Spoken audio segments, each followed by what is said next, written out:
नमस्कार। चलिए आज एक बहुत ही दिलचस्प सफर पर निकलते हैं। हम समझने वाले हैं जीवन की केमिस्ट्री को, मतलब वो कौन से मॉलिक्यूल्स हैं जो हम सबको, हर जीवित चीज को बनाते हैं। तो आज हम क्या क्या देखने वाले हैं? सबसे पहले बात करेंगे लाइफ के केमिकल फाउंडेशन की, फिर समझेंगे कार्बोहाइड्रेट्स को जो एनर्जी देते हैं, उसके बाद आएंगे प्रोटीन्स जो हमारी बॉडी को बनाते हैं, फिर विटामिन्स और न्यूक्लिक एसिड्स पर भी नजर डालेंगे, और हाँ, आखिर में कुछ जरूरी एग्जाम फैक्ट्स और एक क्विक समरी भी हो। तो ठीक है, शुरू करते हैं। हमारा पहला टॉपिक है लाइफ्स केमिकल फाउंडेशन, मतलब वो बिल्डिंग ब्लॉक्स जिनसे पूरी जिंदगी बनी है। अच्छा, तो ये जो आज हम समझ रहे हैं ना, ये खास तौर पर क्लास 12 केमिस्ट्री के स्टूडेंट्स के लिए है। बोर्ड एग्जाम्स के लिहाज से बायोमॉलिक्यूल्स की सारी जरूरी बातें इसमें कवर हो जाएंगी। तो बायोमॉलिक्यूल्स हैं क्या? सिंपल भाषा में ये वो ऑर्गेनिक कंपाउंड्स हैं जिनके बिना लाइफ के प्रोसेस चल ही नहीं सकते, एकदम जरूरी। तो देखिए, अगर जिंदगी एक कहानी है तो ये हैं उसके 4 main hero: carbohydrates, proteins, lipids और न्यूक्लिक एसिड्स। सच पूछो तो हर जिंदा चीज की बुनियाद यही 4 हैं। चलिए अब एक एक करके इनको समझते हैं। सबसे पहले बात करते हैं कार्बोहाइड्रेट्स की। इन्हें आप अपनी बॉडी का मेन फ्यूल यानी ईंधन समझ सकते हैं। तो कार्बोहाइड्रेट्स को हम कैसे क्लासिफाई करते हैं? बहुत आसान है, शुगर यूनिट्स की गिनती के आधार पर। अगर सिर्फ एक यूनिट है तो वो है मोनोसैक्राइड, जैसे कि ग्लूकोज। जब 2 यूनिट्स जुड़ जाएं तो बन जाता है डाइसैक्राइड, जैसे हमारी चीनी यानी सुक्रोज। और जब बहुत सारी यूनिट्स की लंबी चेन बन जाए तो उसे कहते हैं पॉलीसैक्राइड, जैसे आलू में मिलने वाला स्टार्च। अब जरा इन 2 जरूरी मोनोसैक्राइड्स को देखिए, ग्लूकोज और फ्रुक्टोज। दोनों में 6 कार्बन है, पर इनका स्ट्रक्चर अलग है। ग्लूकोज है एक एल्डोहेक्सोज, क्योंकि इसमें एल्डिहाइड ग्रुप है, और फ्रुक्टोज है एक कीटोहेक्सोज, क्योंकि इसमें कीटोन ग्रुप है। और एक मजेदार बात बताऊं, फ्रुक्टोज जो है ना, वो नेचर में पाई जाने वाली सबसे मीठी शुगर है। तो सवाल ये है कि ये छोटे छोटे मोनोसैक्राइड्स जुड़कर बड़े कार्बोहाइड्रेट्स बनाते कैसे हैं? वेल, ये जुड़ते हैं एक खास बॉन्ड से जिसे कहते हैं ग्लाइकोसिडिक लिंकेज। इसके कुछ कॉमन एग्जांपल्स हैं सुक्रोज यानी हमारी चाय वाली चीनी, स्टार्च जो पौधे अपनी एनर्जी स्टोर करने के लिए यूज करते हैं, और ग्लाइकोजन जिससे एनिमल्स अपनी बॉडी में एनर्जी स्टोर करते हैं। चलिए, कार्बोहाइड्रेट्स के बाद अब आते हैं प्रोटीन्स पर। ये हमारी बॉडी के बिल्डर्स और वर्कर्स हैं, मतलब स्ट्रक्चर भी यही देते हैं और सारे जरूरी काम भी यही करते हैं। प्रोटीन्स बने होते हैं 20 अलग अलग तरह के अमीनो एसिड से। ये अमीनो एसिड्स एक खास ज्वेटर आयन फॉर्म में रह सकते हैं, मतलब इन पर पॉजिटिव और नेगेटिव दोनों चार्ज एक साथ होते हैं। इन्हें हम 2 ग्रुप्स में बांटते हैं। एक होते हैं एसेंशियल, जो हमें खाने से ही लेने पड़ते हैं, और दूसरे होते हैं नॉन एसेंशियल, जिन्हें हमारी बॉडी खुद बना लेती है।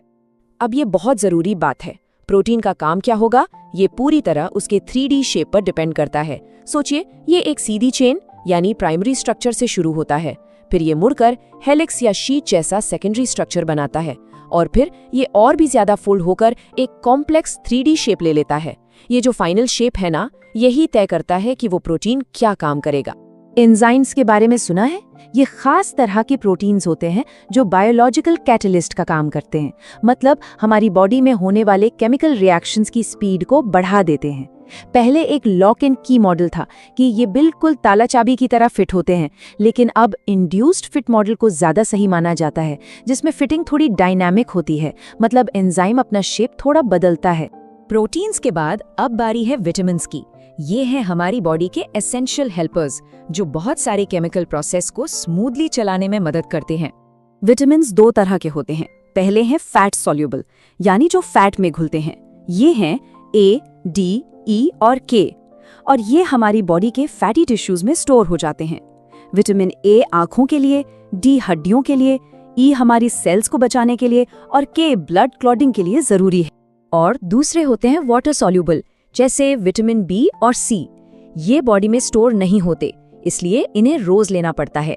याद रखिए, विटामिन B1 की कमी से बेरी-बेरी, B12 की कमी से अनीमिया, इसमें कोबाल्ट मेटल होता है, ये इंटरेस्टिंग है, और विटामिन सी की कमी से स्कर्वी हो सकता है।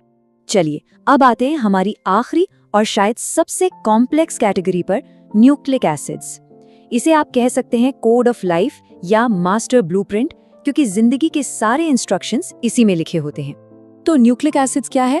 ये न्यूक्लियोटाइड्स नाम की यूनिट से बने पॉलीमर हैं। हर एक न्यूक्लियोटाइड में 3 चीजें होती हैं, एक फॉस्फेट ग्रुप, एक पेंटोज शुगर जो डीएनए में डीऑक्सीराइबोज और आरएनए में राइबोज होती है, और एक नाइट्रोजन वाला बेस। डीएनए का स्ट्रक्चर तो सबने देखा होगा, वो फेमस डबल हेलिक्स वाला जिसे वॉटसन और क्रिक ने बताया था।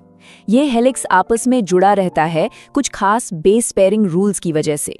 रूल सिंपल है, ए हमेशा टी से जुड़ता है और जी हमेशा सी से, और ये हाइड्रोजन बॉन्ड्स से जुड़े होते हैं। अब जरा डीएनए और आरएनए के बीच के फर्क को देख लेते हैं। ये छोटे छोटे फर्क हैं पर बहुत जरूरी हैं। देखिए, इनकी शुगर अलग है।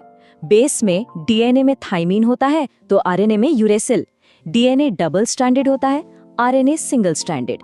और सबसे बड़ा फर्क है काम का। डीएनए जेनेटिक इंफॉर्मेशन रखता है और आरएनए प्रोटीन बनाने में मदद करता है। तो हमने चारों बड़े बायोमॉलिक्यूल्स को समझ लिया है।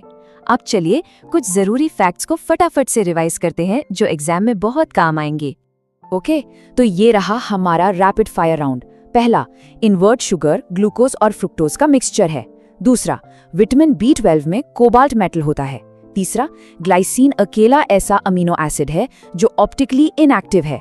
चौथा, हमारे बालों में जो केराटिन होता है वो एक फाइब्रस प्रोटीन है। और आखिर में न्यूक्लिक एसिड में 3'5' फॉस्फोडाइएस्टर बॉन्ड होता है। ये सब याद रखिएगा। तो कुल मिला के कहानी क्या है? हर बायोमॉलिक्यूल का जिंदगी के इस बड़े ब्लूप्रिंट में एक खास और बहुत जरूरी रोल है। कार्बोहाइड्रेट्स एनर्जी के लिए, प्रोटीन्स बिल्डिंग के लिए, विटामिन्स प्रोटेक्शन के लिए, और न्यूक्लिक एसिड्स सारी इंफॉर्मेशन के लिए। और अब जाते जाते आपके लिए एक सवाल, सोचकर बताइए कौन सा बायोमॉलिक्यूल है जिसका स्ट्रक्चर हमारे अंदर के गुणों को एक पीढ़ी से दूसरी पीढ़ी तक ले जाने के लिए सीधे सीधे जिम्मेदार है। सोचिए कि कैसे एक अकेला मॉलिक्यूल जिंदगी की पूरी किताब अपने अंदर समेटे हुए